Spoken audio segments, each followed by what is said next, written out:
উভতাইছো বিৰতিৰ পাছত আমি জনাইছো নাগৰিকত্ব সংশোধনী বিধেয়কৰ বিৰুদ্ধে আজি খিলঞ্জীয়াৰ বজ্জনীনাথ লতাশিল খেলপথাৰত সদৌ ছাত্ৰ সন্থাৰ ৩০টা জনগোষ্ঠীয় সংগঠনে বিজেপি চৰকাৰক আজি দিছে চূড়ান্ত হকিয়নি আৰু এই মুহূৰ্তত পুনৰবাৰ লৈ যাব বিচাৰিছো লতাশিললৈ আমাৰ কৰ্মীসকল বন্ধুসকল বিশিষ্ট ব্যক্তিসকল সকলোকে অসম চাহ জনজাতি ছাত্ৰ সন্থাৰ তৰফৰ পৰা সংগ্ৰামী অভিনন্দন জ্ঞাপন কৰিছো আৰু আজিৰ এই বজ্ৰনীনাথ কাৰ্যসূচীত অসমৰ বিভিন্ন প্ৰান্তৰ পৰা বিভিন্ন জনগোষ্ঠীয় সংগঠনৰ পৰা অহা সংগ্ৰামী সতীৰ্থসকল শ্ৰদ্ধাৰ ৰাইজ আজি আমি সকলোৱে এটা মহান উদ্দেশ্যত আমি সকলোৱে ইয়াত সমবেত হৈছো আৰু এই সংগ্ৰাম আজি সকলোৱে আপোনালোকে জানে বৰ্তমান বিজেপি নেতৃত্বাধীন নৰেন্দ্ৰ মোদী চৰকাৰ অসমৰ মাননীয় মুখ্যমন্ত্ৰী সৰ্বানন্দ সোণোৱাল নেতৃত্বাধীন চৰকাৰ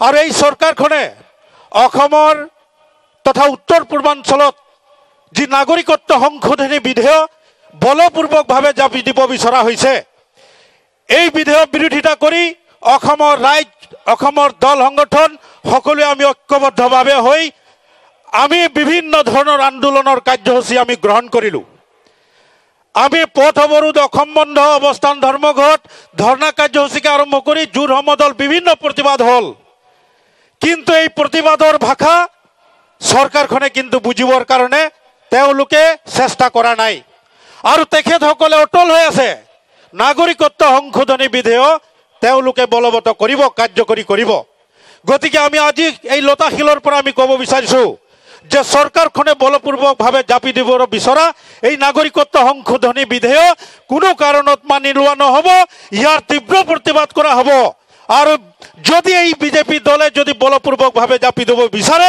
বিজেপি দলক আমি এই চৰকাৰৰ পৰা তেওঁলোকক যদি আমি আঁতৰাই পঠিয়াব নোৱাৰো তেতিয়ালৈকে অসমৰ ৰাইজৰ কথা তেওঁলোকে বুজি নাপাব সেইকাৰণে আমি সকলোৱে সংকল্পবদ্ধ হৈছো আজি চাহ জনজাতি ছাত্ৰ সন্থাৰ পৰা আহিছো আমি বিভিন্ন চাহ বাগিচাত হওক গাঁও অঞ্চলতে হওক আমি যৌথভাৱে আমি সংগ্ৰাম কৰি আহিছো আৰু অনাগত দিনত নিশ্চয় এই সংগ্ৰাম তীব্ৰতৰ হ'ব যিখন বিল আজি আনিব বিচাৰিছে সেই বিলখনে অসমৰ স্বাৰ্থত অসমৰ মানুহৰ কাৰণে এটা সাংঘাতিক এটা আমাৰ এটা অপকাৰ ক্ষতি হোৱা যিটো বিল যিটো আমি কোনো কাৰণত মানিব নোৱাৰো অসমৰ সভ্যতা সংস্কৃতি অসমীয়া মানুহক নিহেক কৰাৰ যি ষড়যন্ত্ৰ কৰিছে সেই ষড়যন্ত্ৰ বিৰত থাকিবৰ কাৰণে আজি আমি ইয়াৰ পৰা হকিয়াই দিছো যাতে এনে ধৰণৰ জাতি ধ্বংসী বিল আনি পেলাই যাতে আমাক ধ্বংস কৰাৰ ৰাজনীতি নকৰে এই কথা আমি স্পষ্টভাৱে এই চৰকাৰক আমি কৈছো আৰু মাননীয় মুখ্যমন্ত্ৰী ডাঙৰীয়াক মই ক'ব বিচাৰিছো তেখেতে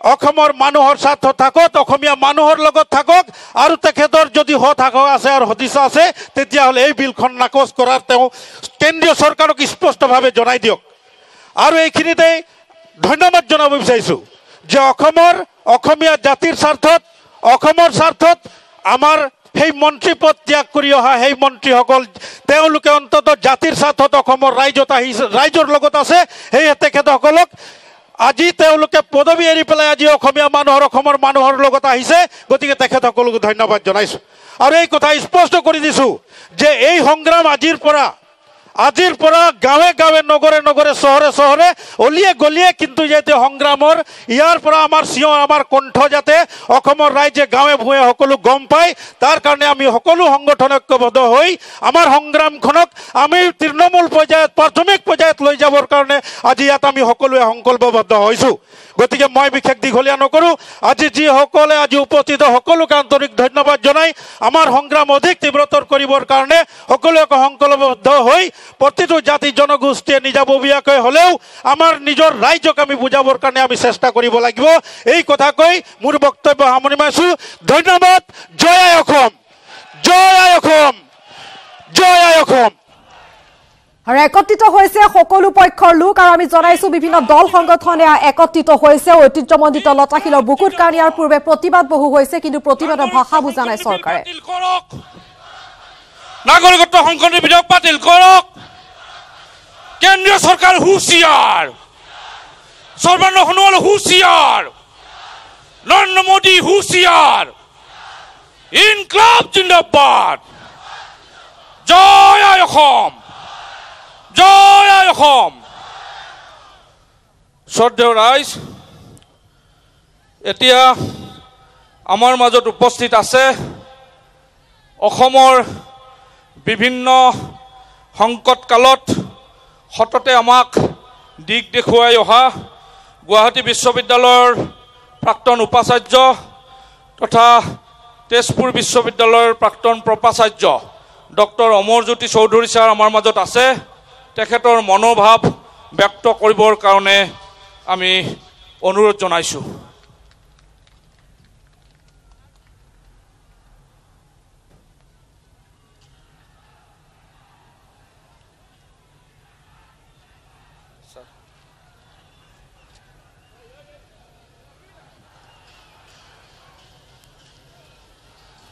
ইয়াত সমবেত হোৱা সংগ্ৰামী ৰাইজলৈ মোৰ অভিনন্দন। ভাষা যেতিয়া বিপন্ন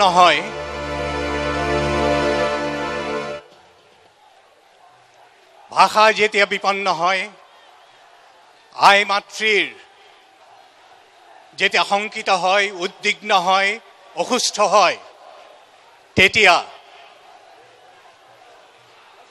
কোনে পৰিচৰ্যা কৰিব আইৰ? কোনে আইৰ হৈ তুলি ধৰিব নিচান?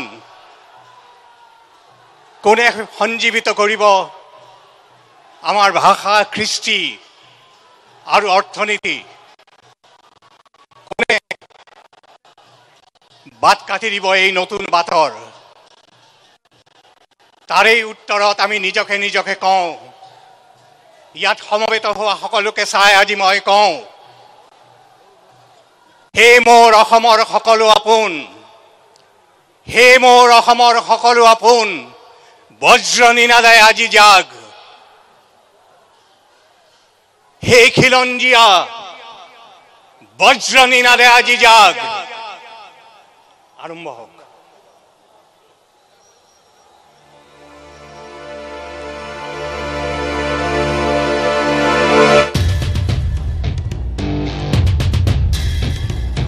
জাগ, জাগ, ও জাগ, জাগ।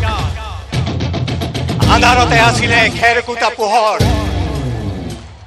সেই পোহৰেই হ'ল ফেহু জালিৰ মোহৰ, আৰু ফেহু জালিয়ে কানে কানে কলেহি জাগ, ও জাগ, ও জাগ। দিগে বাণীয়ে মোৰ বুকুখন আছিলে দুখ, বিপন্ন মোৰ ভাষা কৃষ্টি, মোৰ আইৰ অসুখ। কুচিমুচি আছিলো মই মোৰ অসহায় অৱসাদ, কলিজাৰ কোহবোৰো হৈছিলে বিস্তৃত বিষাদ। সেই বিস্তৃত বিষাদতে ফেহু জালি মনে কলে জাগ, ও জাগ। সূৰ্যৰ দৰে তই জাগ, ফেহু জালিৰ দৰে জাগ, বুকু কলিজাত জুই হৈ জাগ। এই অমৃত সন্তান পৰিপূৰ্ণতাৰে জাগ। আইৰ অসুখ লাগে পৰিচৰ্যা, জাগ। আইৰ অসুখ লাগে পৰিচৰ্যা, জাগ।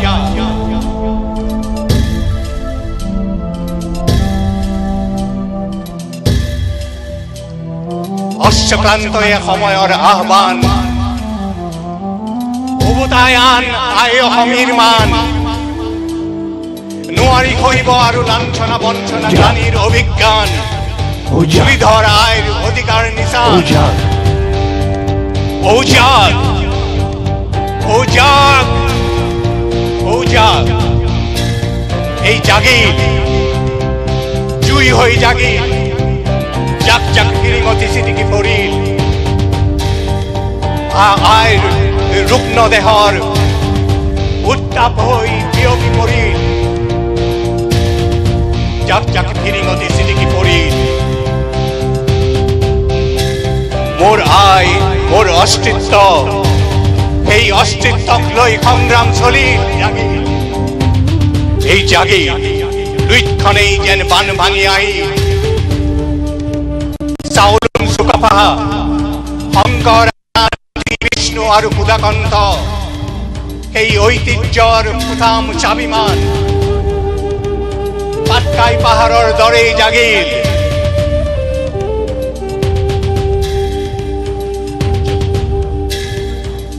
ইচ্ছাৰ অংকুৰ লহপহে গজি সমন্বয়েৰে গঢ় নৱজাতি সত্তা জিলিকিব ভাষা জিলিকিব কৃষ্টি জাতিৰ দক্ষতা জাত জীৱন পহৰাব মানৱতা জাত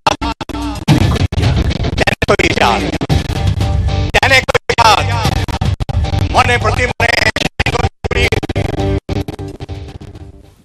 আৰু কবিতাৰ পংক্তিয়ে এনেদৰে সমগ্ৰ অসমবাসীক জাতিৰ বিপন্ন কালত জাগি উঠা আহ্বানে অমৰজ্যোতি চৌধুৰী সকলো একত্ৰিত হৈছে ঐতিহ্যমণ্ডিত লতাশিলত আৰু আমি জনাইছো আৰু এই মুহূৰ্তত পোনপটীয়াভাৱে দেখুৱাই আছো কবিতাৰ পংক্তিৰে জাগি উঠা আহ্বান অসমবাসীক লাগে পৰিচৰ্যা জাত লাগে আত্ম উৎসৰ্গা জাত ভাষা জননীত কৰো বেদিক প্ৰতিষ্ঠা জাত উজাইৰ সংগ্ৰামী মনোভাৱ পৰিচয় জাত জাত পৰিপূৰ্ণতাৰে জাত জাত হে মোৰ সমকৰ সকলো আপোন চিৰদিন চিৰকাল সজাত চিৰদিন চিৰকাল সজাগ জাত ও জাত এই বজ্ৰনী নাদাৰে এই খিৰঞ্জিয়া তয় জাত বজ্ৰনী নাদাৰে খিৰঞ্জিয়া তয় জাত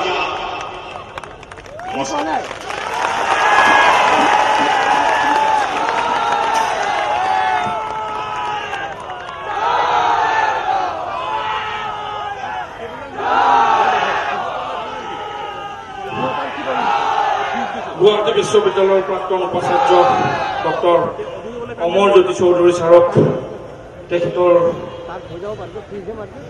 ব্যক্ত কৰা কবিতাৰ পংক্তিৰ বাবে ধন্যবাদ জনাইছো আমাক এইদৰে জাতিটোক দিক দেখুৱাই থাকক এতিয়া মই আপোনালোক আটাইকে আহ্বান জনাইছো আপোনালোক যিসকলে থিয় হৈ আছে তেওঁলোকে সেই য'তে থিয় হৈ আছে তাতে যাতে বহি থাকে আপোনালোক আটাইকে অনুৰোধ জনাইছো আপোনালোক আটাই য'তে থিয় হৈ আছে তাতে যেন বহি থাকে যাতে আৰু বহি এই বজ্ৰ নিৰাট প্ৰতিবাদ আপোনালোকে কৰিব লাগিব আপোনালোক য'তে আছে তাতে বহক আৰু বাকী চকী আছে চাইডত আপোনালোকে বহিব পাৰিব এতিয়া বক্তব্য ৰাখিবৰ কাৰণে মই আমন্ত্ৰণ জনাইছো নিখিল বড়ো ছাত্ৰ সন্থাৰ সন্মানীয় সভাপতি প্ৰমোদ বড়ো ডাঙৰীয়াক বক্তব্য ৰাখিবৰ কাৰণে আহ্বান জনাইছো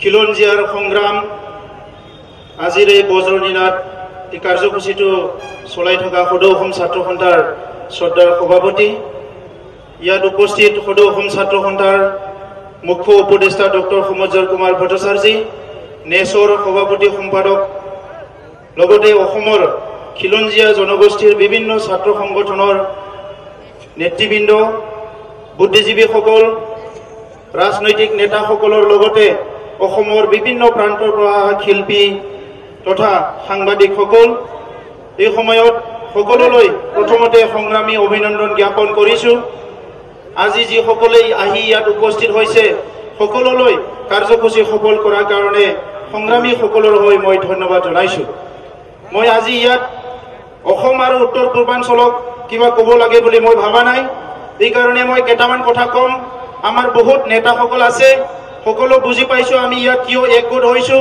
সেই কাৰণে মই অকল নৰেন্দ্ৰ মোদী ডাঙৰীয়াক কেইটামান কথা কম বুলি মই থিয় হৈছো मोदी जी आज असम से हम लोग ये बोल रहे हैं कि आपने असम में आके बोले थे कि यहाँ बहुत तरक्की होगा आपने बोला था सबके साथ सबके विकास लेकिन आपका जो सबके साथ सबके विकास का जो इंडिया है ये इंडिया के पूर्वोत्तर के असम और बाकी हिस्सों में जो रहते हैं ना यहाँ जाति सुरक्षित है ना यहाँ जनजाति सुरक्षित है मैं ये पूछना चाहता हूँ हमने ऐसा क्या किया क्या आपको वोट देना हम लोग का गलती था क्या बीजेपी को वोट देना हम लोग का गलती था कि आपने ऐसा क्यों किया कि आपको सुनना हमारे लिए सही गलती था आप अभी बताइए अगर गलती नहीं था तो आपने ऐसा क्यों करा है?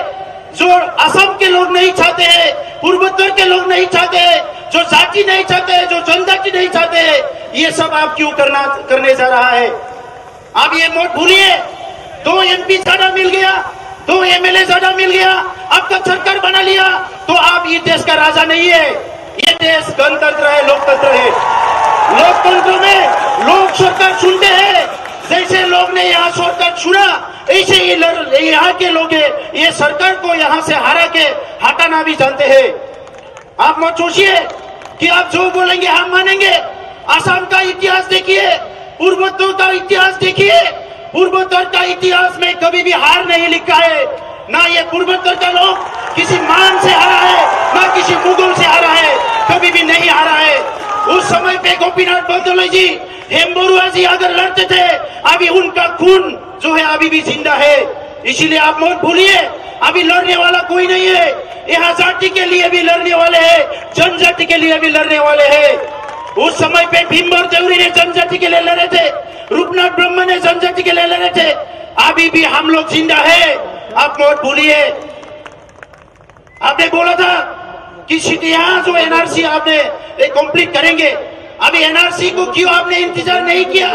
जो आसाम एकॉर्ड हुआ था, आप नहीं किया था, आपका सरकार नहीं किया था, दिल्ली नहीं किया था। उस आसाम एकॉर्ड में हमने जो लिखा था, उसका इंतजार आपने क्यों नहीं किया? NRC कम से कम कंप्लीट करते।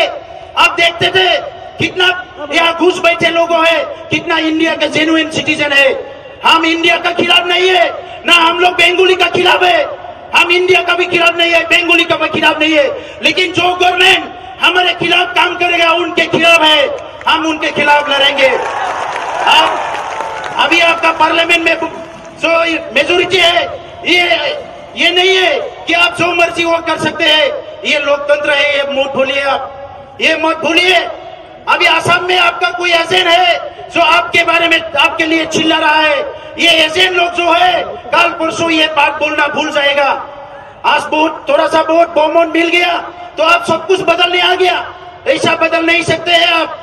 ये जनता जनार्दन है, ये जनता ये देश को चलाते हैं। ये आप मत भूलिए। आपने बोला था कि सारा इंडिया में लेके जाएंगे, यहाँ जो घुस बैठे हैं बांग्लादेश से, सारा इंडिया में ले जाएंगे।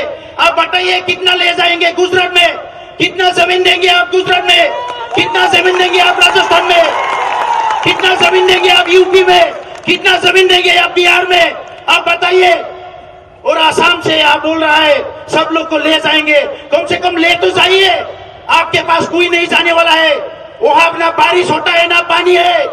आसाम का जमीन तो सोना है। आपके वहां कोई नहीं जाएगा।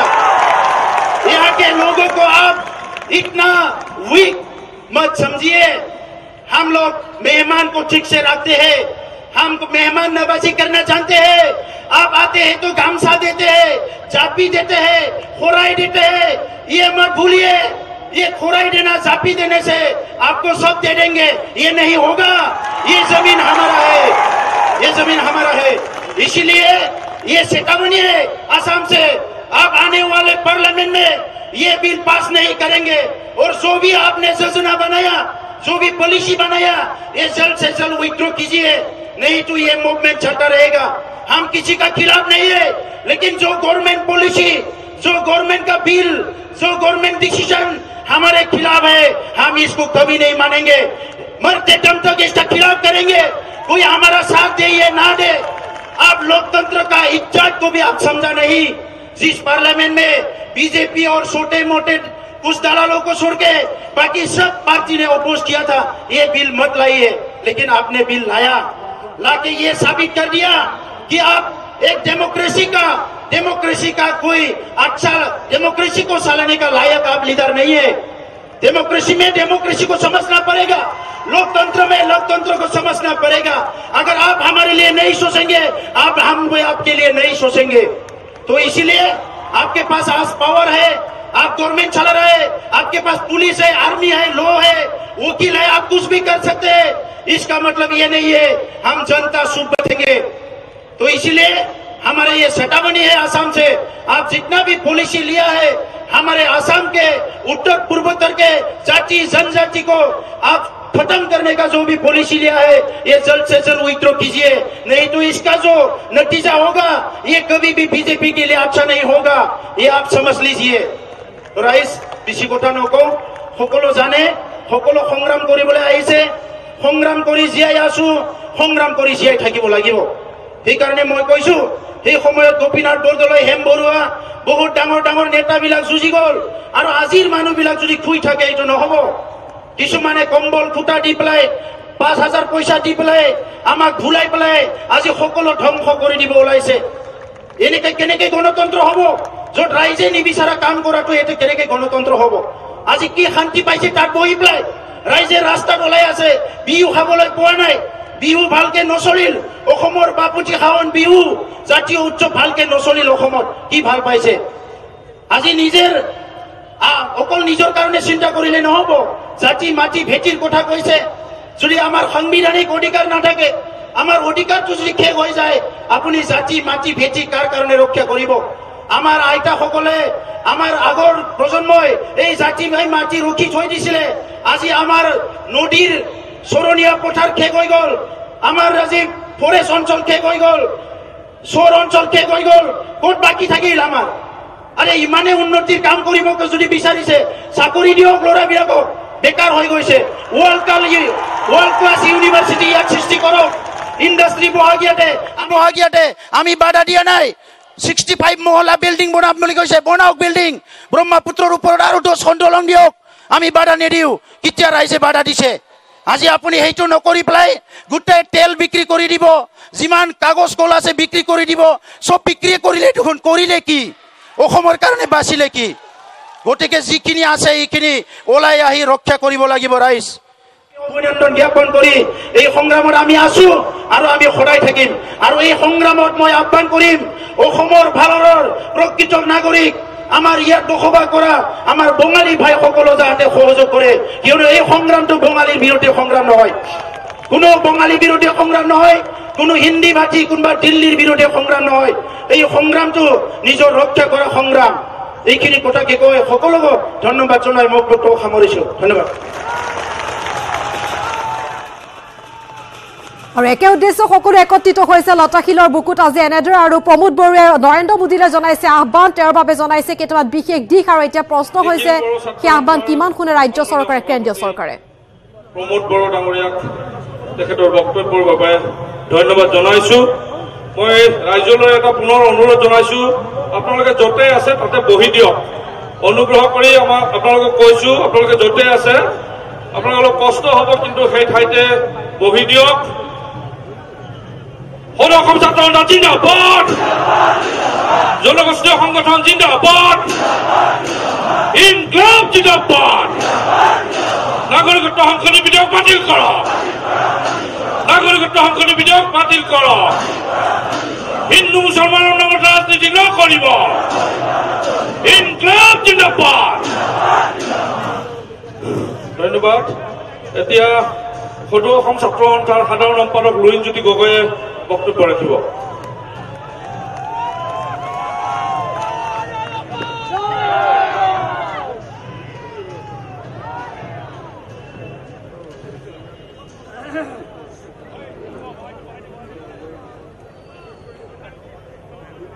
সদৌ অসম ছাত্ৰ সন্থা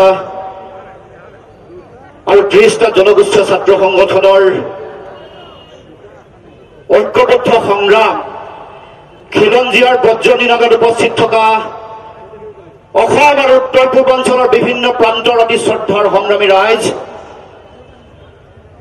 এই ঐতিহাসিক লতাশিল খেলপথাৰত আমি ঐক্যবদ্ধ হৈছো এটাই কাৰণে, আপোনালোকে সকলোৱে জানে যে কেন্দ্ৰীয় চৰকাৰৰ প্ৰধানমন্ত্ৰী নৰেন্দ্ৰ মোদী ডাঙৰীয়াই অসম আৰু অসমীয়া মানুহৰ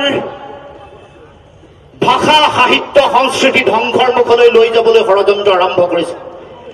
ৰাজনৈতিকভাৱে ষড়যন্ত্ৰ আৰম্ভ কৰি অসমীয়া মানুহৰ অধিকাৰ নিষেধ কৰিবৰ কাৰণে ধাৰাবাহিকভাৱে ষড়যন্ত্ৰ অব্যাহত ৰাখিছে। অসমৰ জনগণে 2015 চনৰ পৰা একেলগে ঐক্যবদ্ধ কণ্ঠৰে সেই ষড়যন্ত্ৰৰ বিৰোধিতা কৰি আহিছে।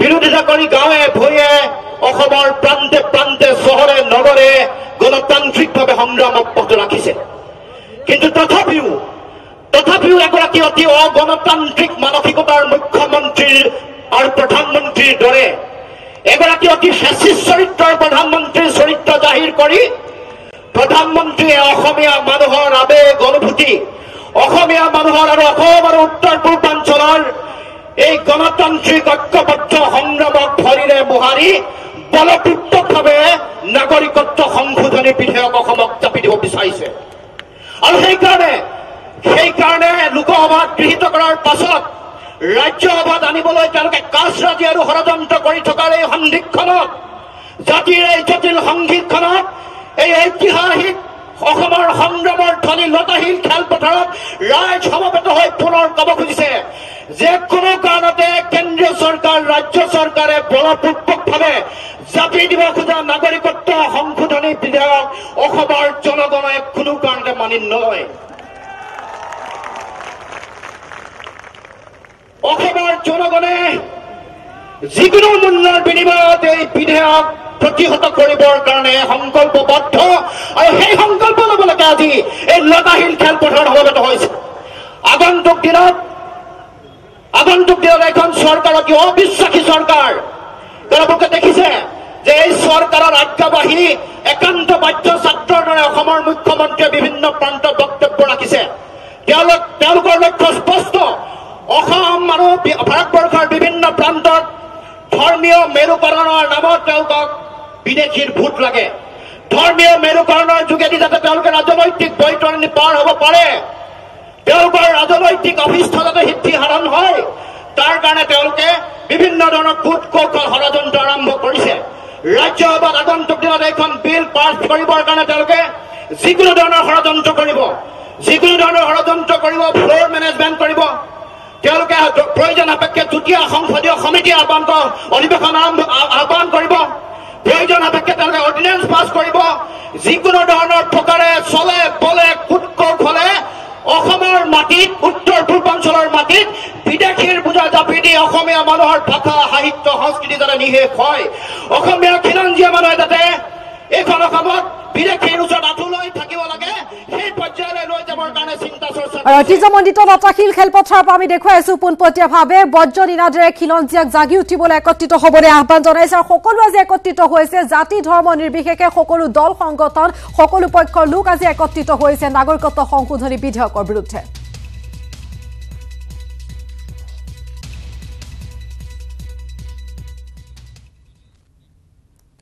আৰু লতাশীলৰ পৰা পোনপটীয়া সম্প্ৰচাৰ অব্যাহত থাকিব আহিছে এই মুহূৰ্তৰ এক ব্ৰেকিং নিউজলৈ কংগ্ৰেছৰ গুৰু দায়িত্ব লাভ কৰিছে প্ৰিয়ংকা গান্ধীয়ে এআইচিচিৰ সাধাৰণ সম্পাদক পদত নিযুক্তি লাভ কৰিছে প্ৰিয়ংকা গান্ধীয়ে উত্তৰ প্ৰদেশ পূবৰ দায়িত্ব প্ৰদান কৰা হৈছে প্ৰিয়ংকা গান্ধীক 1 ফেব্ৰুৱাৰীৰ পৰা দায়িত্ব ল'ব প্ৰিয়ংকা গান্ধীয়ে পুনৰবাৰ জনা বিচাৰিছো এই মুহূৰ্তত এটা গুৰুত্বপূৰ্ণ খবৰ কংগ্ৰেছৰ গুৰু দায়িত্ব লাভ কৰিছে প্ৰিয়ংকা গান্ধীয়ে এআইচিচিৰ সাধাৰণ সম্পাদকৰ পদত নিযুক্তি প্ৰদান কৰা হৈছে প্ৰিয়ংকা গান্ধীক উত্তৰ প্ৰদেশ পূবৰ দায়িত্ব প্ৰদান কৰা হৈছে প্ৰিয়ংকা গান্ধীক 1 ফেব্ৰুৱাৰীৰ পৰা দায়িত্ব গ্ৰহণ কৰিব প্ৰিয়ংকা গান্ধীয়ে আমি জনাই আছো এই মুহূৰ্তৰ ব্ৰেকিং নিউজ এক গুৰুত্বপূৰ্ণ খবৰ কংগ্ৰেছৰ গুৰু দায়িত্ব লাভ কৰিছে প্ৰিয়ংকা গান্ধীয়ে আৰু ইতিমধ্যে আমি জনাইছো এআইচিচিৰ সাধাৰণ সম্পাদকৰ পদত নিযুক্তি প্ৰদান কৰা হৈছে প্ৰিয়ংকা গান্ধীক উত্তৰ প্ৰদেশৰ পূবৰ দায়িত্ব প্ৰদান কৰা হৈছে প্ৰিয়ংকা গান্ধীক আৰু 1 ফেব্ৰুৱাৰীৰ পৰা এই দায়িত্ব ল'ব প্ৰিয়ংকা গান্ধীয়ে